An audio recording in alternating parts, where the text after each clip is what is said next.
Fala, turma, por aqui o professor John Moraes. Seja muito bem-vindo, seja muito bem-vinda ao nosso canal Enfermagem de Emergência. Por aqui nós sempre estamos compartilhando dicas relacionadas com emergência, sobre os principais assuntos, os principais programas que trabalham o atendimento de emergência.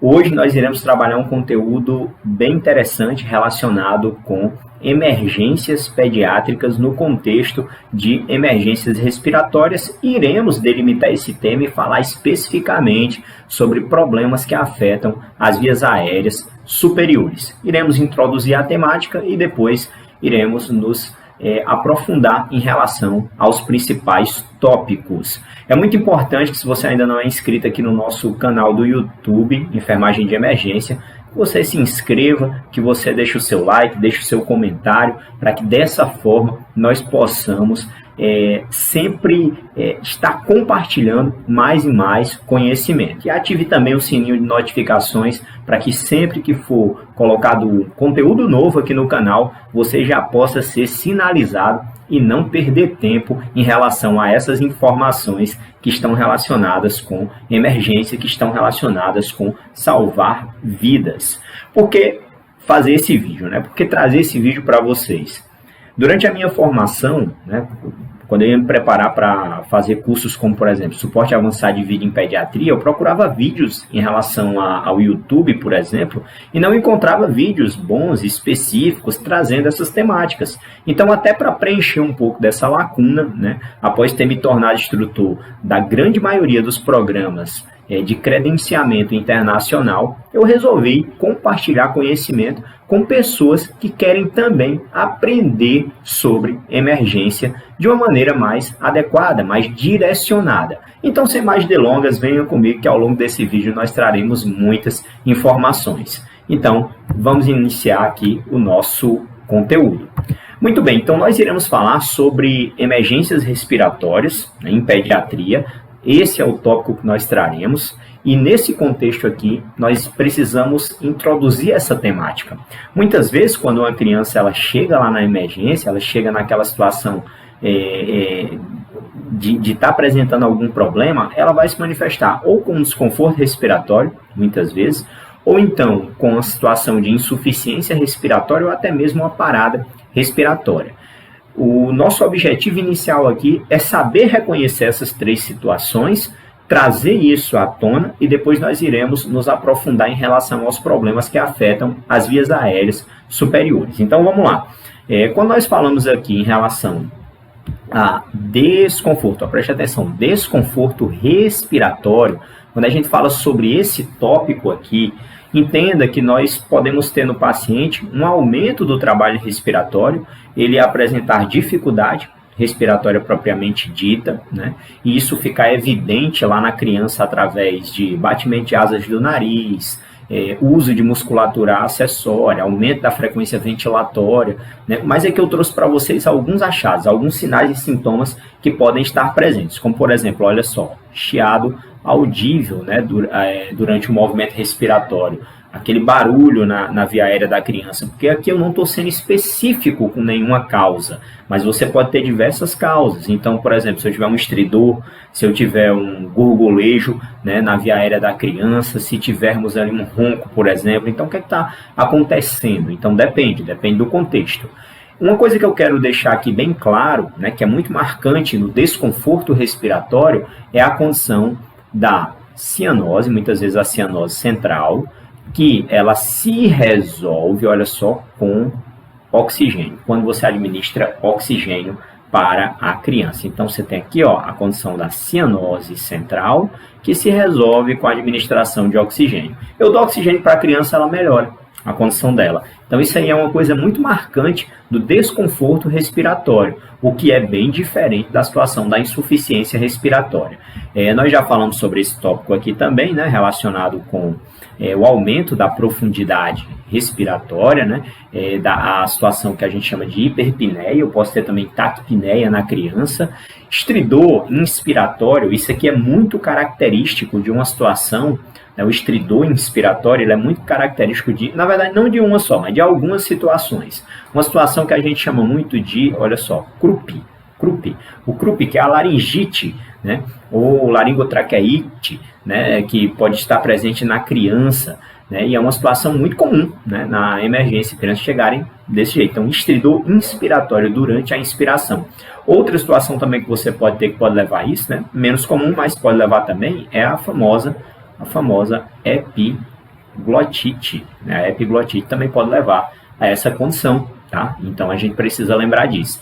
Além disso, olha só, irritabilidade, ansiedade, inquietação, outras manifestações como, por exemplo, respiração difícil, taquicardia leve, batimento de asas do nariz, palidez, ou cor mosqueada, aquela cor meio acinzentada, né, que você pode perceber ali, né, com aquele aspecto que fica muitas vezes ali marcadamente, né, uma pele meio rendilhada, né, bem característica. Retrações podem estar presentes também, essas retrações costais, subcostais, supraclaviculares, né, podem estar presentes, supraesternais, respiração oscilante, né, respiração abdominal, que é muito chamada também de balancing, frequência ventilatória mais rápida do que o normal para a idade, né? Lembre-se que depende da idade. Se você não assistiu ao nosso vídeo, que nós já tem vídeo sobre isso aqui no canal, sobre a avaliação sistemática da criança gravemente enferma. Então você vai nesse vídeo lá, né, e confere as informações, que a gente trouxe muitas informações, inclusive essa parte relacionada com a faixa de respiração normal de acordo com cada idade, tá? E o que é que nós devemos fazer na situação de desconforto respiratório? Olha só aqui, olha só os detalhes, ó, preste atenção. Primeiro tópico aqui, ó, aborde uma criança com dificuldade respiratória imediatamente, mas sem agitar ela, porque quanto mais você deixar a criança agitada, pior vai ser a situação. Então, o colo da mãe, o colo do pai pode ser o melhor lugar para você fazer a abordagem dessa criança. Segundo tópico aqui, ó, permita que a criança assuma uma posição confortável. Tem situações que para a criança conseguir respirar de maneira mais adequada, ela toma algumas atitudes. Por exemplo, na epiglotite é como ela tomar uma postura mais arqueada para frente, se projetando, numa posição trípode, né, que a gente chama de posição em tripé, ficar ali com a boca aberta. Então isso é uma situação, né, que ela acaba se colocando, né, para poder tentar melhorar aquela condição dela, né? Então você tem que ser sensível a isso.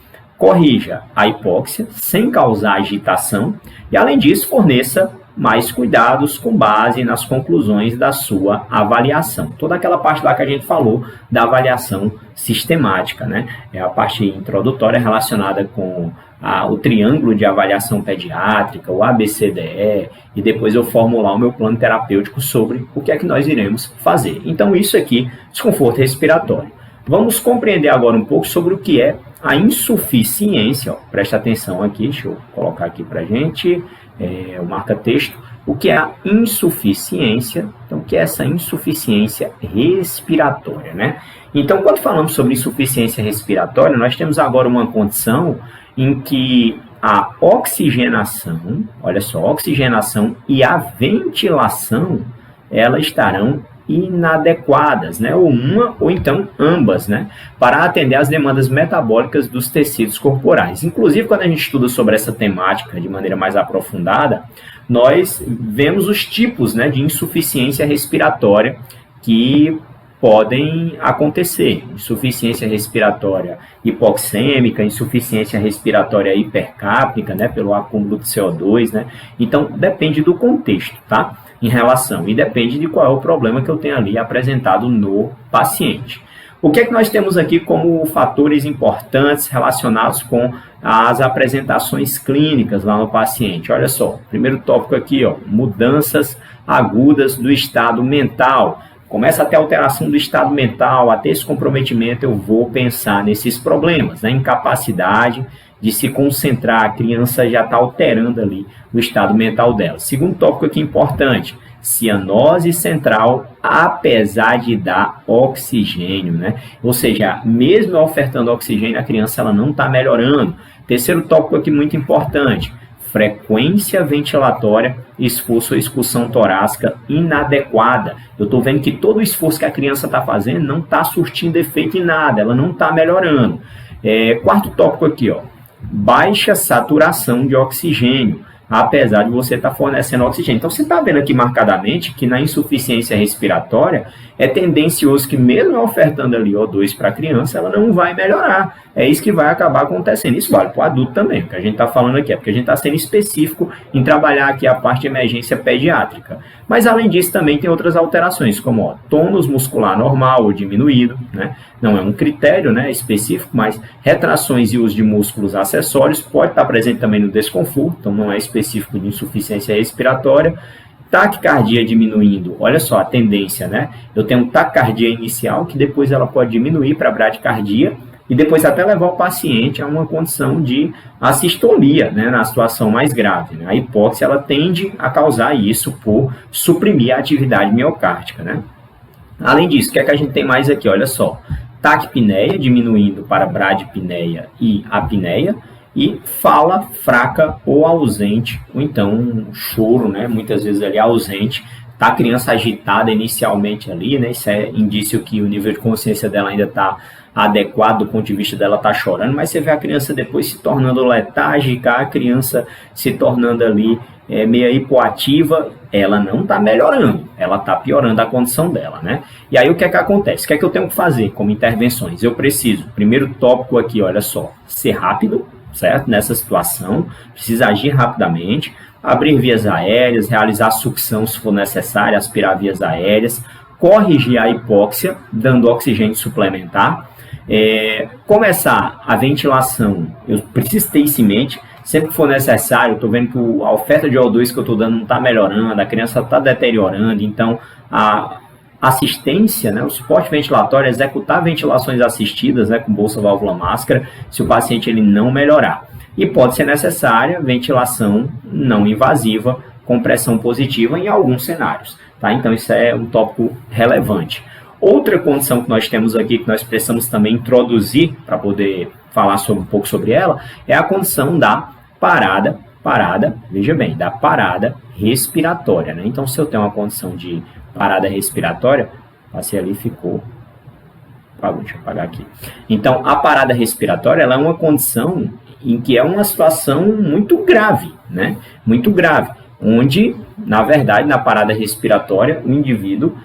Isso também vale também para a situação do gasping, né? A respiração agônica, que não é um padrão respiratório eficaz. Então, na parada respiratória, eu vou ter a condição de ausência da respiração, movimento ausente da parede torácica, ventilação ausente. Muitas vezes você pode ter também ainda pulso, a criança pode estar com pulso, né? Senão seria uma parada cardiorrespiratória.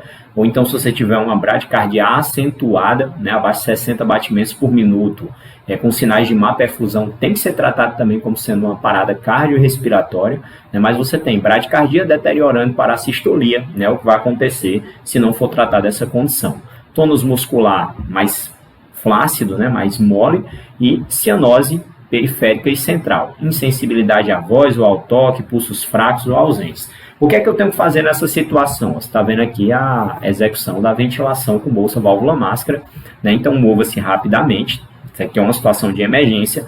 Abra as vias aéreas, realize sucção se for necessário, ventile com dispositivo bolsa, válvula, máscara, executando uma ventilação a cada 2 a 3 segundos, olha o tempo aqui, 2 a 3 segundos. Isso aqui tanto vale para crianças, como também vale para bebês, tá? Então é a mesma recomendação. Bebês, lembrando que é de 0 até 1 ano de idade, crianças a gente considera de 1 ano de idade até a puberdade. Reavalie frequentemente para o retorno da respiração espontânea e forneça mais cuidados com base nos resultados de sua avaliação, né? Então você vai, é claro, avaliar de acordo com qual é o problema que está levando a isso, que está causando essa condição. Mas aí a gente vai começar agora a se aprofundar um pouco em relação aos distúrbios respiratórios que afetam, olha só, as vias aéreas superiores, tá? Então a gente vai falar sobre isso em específico nesse vídeo, né? Terão vídeos futuros que nós traremos outros problemas que afetam vias aéreas inferiores na playlist relacionada com emergências pediátricas, tá? Então, hoje, o que temos para hoje é falarmos sobre essas condições que são extremamente importantes, tá? Então, nosso tópico hoje, a gente visa aqui falar sobre vias aéreas, mais uma vez, superiores, tá? Então, o que é que eu tenho? Eu tenho como principais causas de problemas que afetam as vias aéreas superiores, por exemplo, secreções que podem bloquear as passagens nasais, né, é um exemplo. Edema das vias aéreas, né, um bom exemplo disso aí é o croup, a laringite que a gente falou, a epiglotite, a anafilaxia, né, reações alérgicas exacerbadas, muito graves, que podem cursar com repercussão hemodinâmica no paciente, podem levar a bloqueio das vias aéreas, né? Então, isso é muito grave, né? A presença de corpo estranho também na via aérea, né? A obstrução de vias aéreas por corpo estranho, nós iremos pincelar esse tópico, e anormalidades também congênitas das vias aéreas também podem ser uma causa de problema nesses pacientes. Então, nesse contexto, né, quando a gente fala em relação aos principais sinais, sintomas de comprometimento de vias aéreas superiores, o que é que eu tenho que lembrar? Primeiro, eu costumo sempre falar nos sons anormais, né? Os sons anormais que você pode escutar ali audivelmente, né? Então, assim, lá não precisa de estetoscópio, não precisa nada disso, mas você chega lá, se aproxima da criança, você está escutando um estridor, aquele som áspero, grosseiro, muitas vezes associado a uma via aérea inflamada, né? Como é o caso da laringite, como é o caso da traqueite bacteriana, que nada mais é do que também é chamado de croup bacteriano, né? Então, muito importante a gente lembrar disso. A epiglotite, né, são causas que a gente tem relacionada com isso. O estridor também pode estar presente numa situação de anafilaxia, né? Então isso é interessante. Além disso, ronco, som de ronco na via aérea, que pode estar relacionada com a obstrução da via aérea por corpo estranho, pode estar relacionado com a língua obstruindo a via aérea do paciente também, é outra possibilidade. Sons como o gorgolejo, eles são mais evidentes quando você tem líquido na via aérea, né? A presença de líquido na via aérea, aquele som, né, muito característico, né, da presença de líquido. Além disso, você pode ter tosse, né? Essa tosse aqui que eu coloco em latido, né, semelhante a um latido, né, de cachorro, né, muito comum o pessoal falar assim, né, aquela tosse mais abafada, né, voz rouca, maior trabalho respiratório, retrações inspiratórias, dilatação nasal, desconforto respiratório em vários graus, estridor de vários graus e taquipneia. Então, tudo isso vai me fazer pensar em problemas que afetam as vias aéreas superiores, né? E aí você deve estar imaginando o que é que eu posso fazer para solucionar esse problema. Agora a gente está falando aqui específico relacionado com vias aéreas superiores. O que é que eu posso estar fazendo? Então, posição de conforto. Se necessário, abra as vias aéreas. Aí, para isso, tem manobras manuais de abertura de via aérea, a manobra de inclinação da cabeça, elevação do queixo, né? Se tem suspeita de trauma, tração da mandíbula, né? Etc. Remova um corpo estranho, se for visualizado. Aspire o nariz e a boca, caso isso não vá piorar ou agitar ainda mais aquela criança e piorar a situação do desconforto respiratório dela. Considere uma via aérea oral, né, uma cânula orofaríngea, por exemplo, né, se a criança ela não estiver responsiva e se estiver sem reflexo faríngeo presente, isso é muito importante, ou então uma via aérea nasal, uma cânula nasofaríngea, né, que nós iremos trazer aqui, né, ao longo da evolução do nosso canal, conteúdos relacionados com essa temática, com tudo isso relacionado com emergência. Aplique um oxímetro de pulso, se indicado, administre oxigênio suplementar, aplique um monitor cardíaco, obtenha a pressão arterial da criança, se indicado, estabeleça também um acesso vascular, né? E aí você vai fazer toda a sua abordagem, né, de avaliação primária, reavaliação do paciente, o plano terapêutico para poder tratar o problema do paciente de acordo com o que ele apresenta. E é isso que a gente vai fazer agora. Vamos passar aqui por alguns problemas que podem causar, né, essa alteração em relação à condição do paciente e que precisam de tratamento mais específico. Vamos ver aqui comigo. O primeiro tópico aqui que a gente vai ver é relacionado com o croup, ou também chamado de laringite, ou laringotraqueobronquite, pode ser chamado assim também, tá? E aí o que é que acontece aqui? O que é que a gente precisa destacar? Vou colocar aqui o nosso marca-texto, né, para a gente poder seguir aqui. Deixa eu mudar aqui essa cor, vou colocar aqui, vou deixar aqui no verde mesmo. Então, olha só, esse problema ele afeta principalmente crianças entre 6 meses, entre 6 meses 6 meses e entre 6 anos de idade, tá? Então, 6, né? 6 meses até 6 anos de idade. Isso aqui é geralmente o que a gente tem como a apresentação ali, né, dessa faixa etária epidemiológica. Afeta os tecidos da mucosa e da submucosa ao nível do anel cricoide, né? Ao nível do anel cricoide a gente vai ter o problema, né, dessa inflamação principalmente, e normalmente é um problema que é causado por uma infecção, né, relacionada com as vias aéreas superiores, que vai estar relacionado principalmente, na maioria, grande maioria dos casos, avassaladora, ao vírus para-influenza, tá? Vírus para-influenza. Maravilha, até aí. Mas só que é só ele pode causar? Não, tem outras causas também. Adenovírus, vírus sincicial respiratório, vírus da varicela, herpes simples, vírus do sarampo, enterovírus, micoplasma, influenza, etc. Então, a gente tem aqui uma variedade relacionada com esses micro-organismos. Tá? E aí a gente tem aqui o seguinte, ó, tem uma história normalmente de corrimento nasal, tosse e dor de garganta. Isso aqui é muito comum. Galera, isso é muito comum na emergência, mas muito, muito, muito comum em emergência pediátrica de chegar, né, na emergência ali, principalmente porque apresenta um caráter muitas vezes ali meio sazonal e acaba, por sua vez, tendo momentos específicos ali que afloram esses casos na emergência. A gente tem aqui normalmente rouquidão, né, rouquidão associada, né, estridor e uma tosse semelhante, eu coloco aqui uma foca latina, foca porque a foca é meio fanha, né? Então aquela tosse meio abafada, né? E pode haver febre baixa, tá? Então, interessante aqui para a gente destacar isso aqui. Essa imagem aqui, né, que está aqui no raio-x aqui que a gente está vendo, eu vou botar aqui amarelo para destacar um pouquinho mais, para a gente poder ver aqui, que eu quero mostrar para vocês aqui o chamado sinal da ponta do lápis, tá? Vamos ver aqui o sinal da ponta do lápis, e aqui é o seguinte, ó, quero que você dê uma observada aqui, que está a estrutura da traqueia, né, que a gente está visualizando aqui, ó, perceba aqui a estrutura, né, da traqueia, mas a gente nota aqui que se eu for subindo aqui, ó, a via aérea, ela está estreitando cada vez mais, ó. A gente nota que a via aérea ela está estreitando até um ponto que ela está ficando muito estreitazinha aqui, ó. Se você notar aqui na ponta, né, ó. De modo que isso aqui fica parecendo aqui, ó. Deixa eu pegar aqui para ficar melhor. Isso aqui fica parecendo, né? Lembra ali a ponta de um lápis, né? Também pode ser chamado de sinal da torre da igreja, né? Pode ser chamado assim também. Mas está bem característico aqui. Isso indica que um estreitamento aqui, uma obstrução, né, a esse nível aí bem significativa, né, relacionada com a via aérea, né? Essa parte aqui, justamente no nível que eu tenho ali, onde afeta, né, esse problema.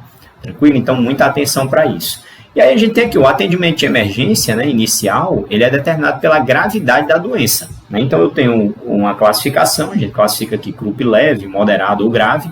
No leve, a gente tem uma tosse espasmódica ocasional, pouco ou nenhum estridor em repouso e retrações ausentes ou leves, né, se estiverem presentes.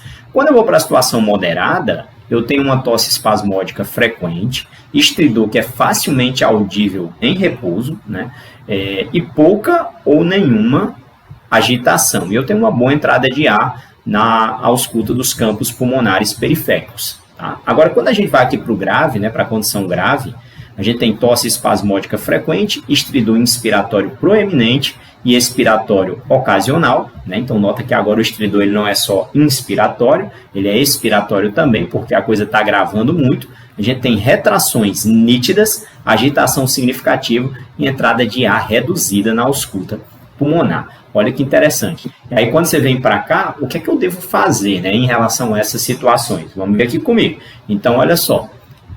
Na condição do atendimento de emergência, né, se for uma situação classificada como leve, as intervenções são fazer uma avaliação inicial, obter um histórico focado, manter a criança calma, às vezes é difícil, né? Permitir que a criança assuma uma posição de conforto, iniciar a oximetria de pulso e monitoramento cardíaco, não só monitor cardíaco, mas monitor de maneira geral para avaliar a pressão, avaliar a frequência cardíaca, né, temperatura, tudo. Se indicado, dê oxigênio, né, suplementar, né, meu objetivo é fazer com que ela sature maior ou igual que 94%. Considere a administração de um esteroide sistêmico, por exemplo, a dexametasona pode ser administrada, né? Se for CRUP moderado, o que é que vai ser feito aqui, né? Então, só uma condição classificada como moderada. Iniciar a oximetria de pulso, monitoramento cardíaco, e olha só aqui, muda, né? Agora a intervenção de epinefrina nebulizada, 0,5 ml/kg, né, da solução 1/1000, em 3 ml de soro fisiológico, né? Alguns serviços eles fazem ali a nebulização com epinefrina pura, né, sendo colocada, e é muito importante avaliar a criança, né, porque os efeitos eles geralmente são aparentes ali 30 minutos após o tratamento. A criança vai apresentar uma significativa melhora. Só que tem que tomar muito cuidado depois que você dá essa epinefrina, porque pode ter alguns colaterais, como por exemplo, presença taquicardia, hipertensão pode acontecer. Mas além disso, a criança ela deve ser monitorizada, né, ela deve ficar em observação, né, ali por um tempo significativo, porque podem haver sintomas de rebote, né? Ela pode acabar melhorando e depois voltando àquela condição que ela tinha, ou até mesmo piorando a condição que ela tinha anteriormente, tá? Então pode ser que não solucione o problema. Se for CRUP grave, se houver sinais de insuficiência respiratória, ajude com a ventilação usando um dispositivo de máscara com bolsa, com oxigênio suplementar. E aqui o tratamento que é feito por moderado, ele é também indicado aqui em relação ao caso grave, né? Então aqui, por exemplo, o uso da epinefrina nebulizada, o uso do corticoide sistêmico também é uma possibilidade, né? No caso aqui, a dexametasona, 0,6 mg/kg, né, em dose única. Perfeito. Outra condição que a gente tem aqui é a epiglotite, né? Então eu tenho aqui a epiglotite, que é uma condição também que pode afetar a via aérea superior. Essa daqui é uma condição normalmente causada por infecção bacteriana. O principal agente causador dessa condição aqui durante muito tempo foi o Haemophilus influenza tipo B, né? Só que com o advento da vacinação, né, para essa forma específica, né, aqui do Haemophilus influenza, houve uma redução significativa dos casos de epiglotite causado por esse problema. E aí o que é que acontece? Isso aí reduziu bastante. Só que esse problema não é causado somente pelo Haemophilus influenza tipo B. Outras bactérias também podem causar, como Streptococcus pyogenes, Streptococcus pneumoniae, Staphylococcus aureus, né? E podem causar esse problema, sendo significativo ali, agentes etiológicos significativos para uma parcela importante de casos de epiglotite em pediatria, né? Mas é menos comum, bem menos comum a gente visualizar esse problema na emergência, né? O diagnóstico geralmente é baseado na história e na observação da criança, né, à distância. Você percebe, ó, essa posição aqui que a criancinha está tomando, é uma posição arqueada para frente, né, se projetando ali para tentar respirar melhor. Você nota outra coisa aqui bem característica, a criança com a boca aberta, muitas vezes ela está com a salivação excessiva, com cialorreia, né, e isso faz a gente pensar aqui nos chamados sinais e sintomas, né. Existe inclusive os chamados 3Ds, né, dos achados clínicos da epiglotite, que tem aqui o drooling, que seria a cialorreia ou salivação excessiva, o D relacionado com disfagia, dificuldade de deglutir, porque eu tenho toda uma estrutura ali de vias aéreas superiores que vai estar com os tecidos inflamados, né? E o D de desconforto respiratório, a aparência da criança gravemente doente, toxemiada, né, que isso aí muitas vezes fica nítido, né, e além disso também ela prefere sentar-se, inclinar-se para frente, né, com a boca aberta, como a gente viu, uma voz abafada, parece que ela está com uma batata quente na boca, é outra coisa bem característica. A gente está vendo aqui, ó, nesse raio-x aqui, uma estrutura da epiglote muito inflamada, né, e recebe o nome aqui de sinal do polegar, porque se assemelha muito ali ao tamanho do polegar humano, né, e aí acaba recebendo essa denominação, né, bem interessante. E um fato importante aqui, apesar de que a gente chame epiglotite, mas na verdade essa condição, ela é uma condição que ela afeta as vias aéreas, mas em muitas circunstâncias pode ser que não pegue a estrutura da epiglote propriamente dita. tá? Então, muita atenção para esse tópico, tá? E o tratamento, observar atentamente, reavaliar frequentemente essa criança, né? Permitir que a criança assuma uma posição de conforto, perturbar ela o mínimo possível, né? Se for precisar alguma intervenção, não administrar nada pela boca. Inclusive, outro detalhe interessante se for necessário entubar uma criança como essa, né? Então, deve ser considerado tubos, né? Que tem um diâmetro interno menor do que aquele que é calculado para a idade dela, né? Cerca de 0,5 milímetro a 1 milímetro menor do que o que foi calculado, tendo em vista o edema da estrutura da via aérea, né? Então isso é muito importante. A gente fala aqui sobre outro tópico, que é a obstrução de vias aéreas por corpo estranho. Isso aqui não acomete só crianças, né? Só a pediatria, mas a gente sabe que pode ser visto em qualquer idade, né? Apesar de que ocorre com mais frequência em crianças entre 9 e 5 anos de idade, né? Então, se você parar, na verdade, 9 meses, né, e 5 anos de idade. Então, se você parar para analisar, é muito comum, né? A criancinha pega lá, imagina que todos esses objetos que a gente tem aqui, né, fruta, tem aqui, você pega aqui, por exemplo, pipoca, balinha, pirulito, amendoim, aí você pega pequenos brinquedinhos, né, pequenos objetos.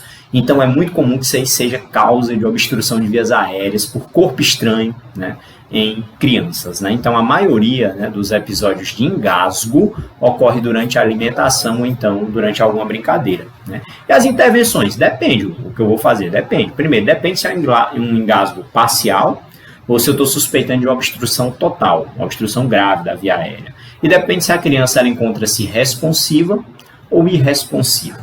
Por exemplo, nas intervenções, olha só, não interfira se o bebê ou a criança estiver consciente, mantendo suas próprias vias respiratórias e puder tossir e fazer algum som. Então, não precisa você interferir, ele vai tentar expelir aquele corpo estranho, vai tentar tossir. Então, otimize para que ele fique em uma posição de conforto, né? Administre oxigênio suplementar se for indicado, se for necessário, né? Se tiver níveis baixos de saturação, por exemplo, abaixo de 94%. Incentive a criança a tossir e forneça suporte emocional. Isso aqui é para um caso de uma obstrução parcial, obviamente. Ela está tendo entrada de ar ali na estrutura da via aérea dela, né?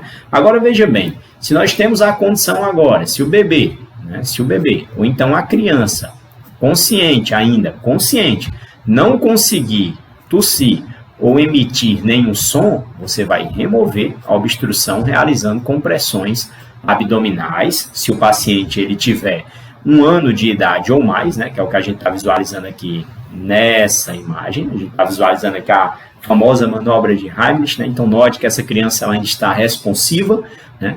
E se for um bebê, você vai realizar aqui esses golpes nas costas, né? 5 golpes nas costas, depois vira, avalia ali se removeu ou não o corpo estranho, 5 compressões torácicas e você vai ficar revezando isso até o corpo estranho sair, né? Até a via aérea estar liberada, né? Ou então essa criança se tornar irresponsiva. E se porventura a criança se tornar irresponsiva, a qualquer momento deve ser iniciada as manobras de reanimação cardiopulmonar com uma pequena modificação que toda vez que você for abrir a via aérea para ventilar a criança, observe se o corpo estranho ele não está na via aérea, não saiu. Não é fazer varredura digital às cegas procurando o corpo estranho. Se você está visualizando, está vendo que dá para remover, você pode tirar com os dedos em pinça.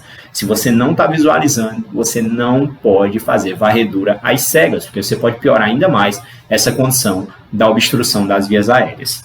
Perfeito. Outra condição que nós temos aqui de problema que pode afetar as vias aéreas superiores, né? Isso aqui vale também de maneira geral na emergência, né? Mas em crianças também pode acontecer ser um problema, anafilaxia, mas não é um caso específico, né, da pediatria, mas pode acontecer. E a anafilaxia ela ocorre quando o corpo ele é exposto a uma substância que produz uma reação alérgica grave, que geralmente ocorre minutos, né, após a exposição. São causas comuns, né, de obstrução de vias aéreas por anafilaxia, quando o indivíduo ele tem ali alguma reação alérgica a substâncias como, por exemplo, látex, algum medicamento, né, algum alimento, por exemplo, né, como marisco, nozes, morangos, né, crustáceos de maneira geral, Picada de inseto é outra condição também bem interessante que pode desencadear esse problema, né? A abelha é muito comum levar a essa condição, né?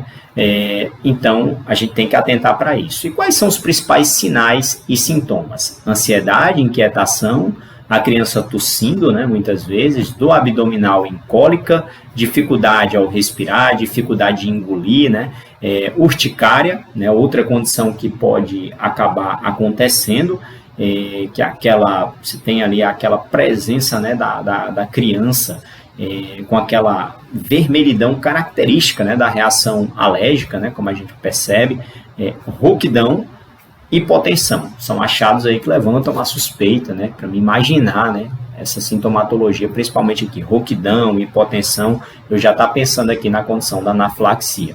Comichão, né, que é o famoso prurido, né, a coceira, né, crianças coçando toda, né, retrações, estridor, inchaço do rosto e lábios, taquicardia, vômito, diarreia, pele quente e avermelhada, respiração ofegante. Então, note que pode ter sintomas respiratórios, sintomas hemodinâmicos, sintomas gastrointestinais também podem estar presentes, né? Principalmente a depender de como foi a inoculação, né, dessa substância, né? Ou então se ela foi ingerida, né?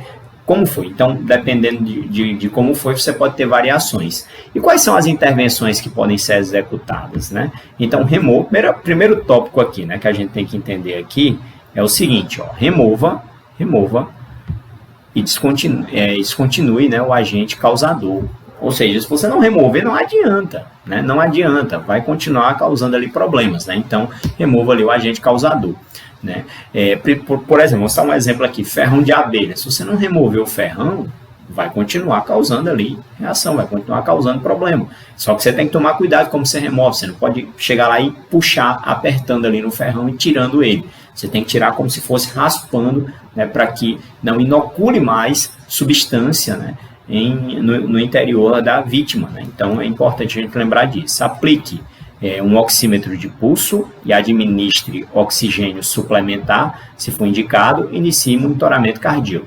E aí vem aqui a droga, que ele é o tratamento angular, né, a pedra angular, na verdade, do tratamento da anafilaxia, que é a epinefrina, né, a epinefrina, por injeção intramuscular, na região anterolateral da coxa, 0,01, olha a dose aqui, ó, 0,01 miligramas quilo, né, intramuscular, né, isso aqui é a dose pediátrica, geralmente a dose adulta é de 0,5 miligramas intramuscular, né, meia ampola de adrenalina, e administrar, ele coloca aqui salbutamol por inalador dosimetrado, né, nebulizador para o broncoespasmo, estabelecer acesso venoso, fornecer difenidramina, né, que é um antihistamínico, para justamente agir naqueles efeitos nos sintomas, principalmente de pele, né, numa dose de 1 a 2 miligramas quilo, administrar bloqueador H2, né, dos receptores da histamina, que se encontram a nível gástrico, né, por exemplo, a cimetidina é um exemplo, né? Antigamente usava muito a ranitidina, só que hoje ela não é mais utilizada. Metilprednisolona, numa dose de 2 miligramas quilo, isso é um corticoide, principalmente para você pensar na possibilidade de reações futuras que podem acontecer, e administre um bolus, né, intravenoso de fluido cristalóide isotônico, 20 ml por quilo de peso, olha só, 20 ml por quilo de peso em caso de hipotensão. Essa hipotensão, inclusive, ela pode ser refratária e a gente já está pensando numa condição de choque anafilático, tá?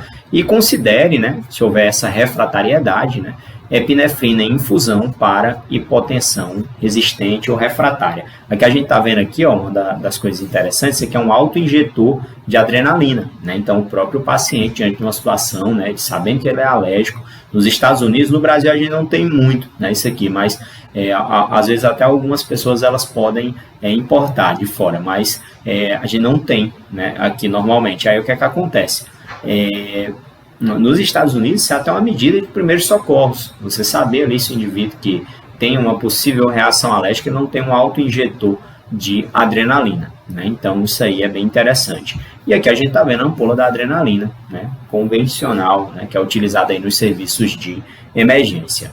Então, turma, a gente trouxe aqui várias informações relacionadas com emergências respiratórias, problemas que afetam as vias aéreas superiores. É um prazer imenso estar trazendo esses conteúdos para vocês aqui no canal do YouTube. Como nós falamos, nós sempre estaremos trazendo conteúdo por aqui, terão aulas futuras que nós iremos trazer, sempre de uma maneira bem rápida, dinâmica, para que você possa absorver um pouco desse conteúdo. Se você vai, porventura, fazer um curso como o curso Suporte Avançado de Vídeo em Pediatria, o PAUS, é bem interessante que você assista esses vídeos para que você possa chegar lá com mais tranquilidade, né, e até direcionar melhor o seu estudo. Então, forte abraço. Se você não está inscrito ainda no canal, não se esqueça de se inscrever, de marcar aqui o gostei, de deixar o seu comentário. Será um prazer imenso interagir com você. Estamos juntos e até os nossos próximos conteúdos.